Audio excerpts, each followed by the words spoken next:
It has emerged that some hospitals providing services under the National Health Insurance Fund, NHIF, might be charging Kenyans exorbitant amounts of money for medicine. Appearing before the National Assembly Health Committee, a witness working in a pharmaceutical company revealed that a number of hospitals are dispensing generic drugs sold at the cost of original medicine, hence making a killing. The National Assembly Departmental Committee on Health commenced a 90-day public inquiry into the alleged fraudulent payment of medical claims and capitation payments to health facilities by the National Health Insurance Fund. And you can't confuse these members. These members are learned. They know what they are looking for. The committee members put in the NHIF Acting Chief Executive Officer Dr. Samson Kuhora to task to explain operations and the reduction of 7 billion shillings in investment capital between 2021 and 2023.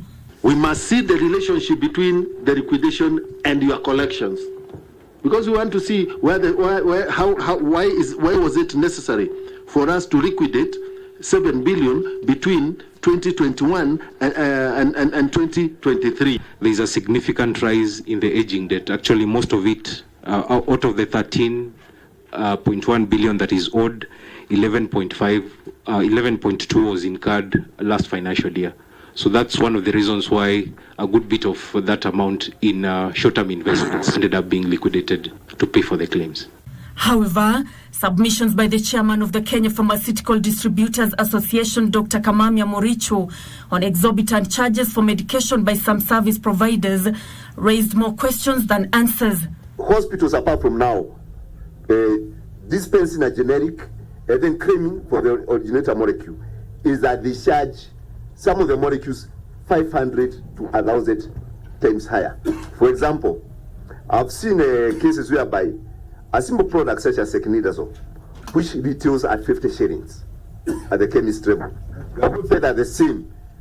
The service providers are claiming for the same at 500 shillings for NHIF. We have some simple molecules, which I'm going to mention, such as some of the 4 molecules.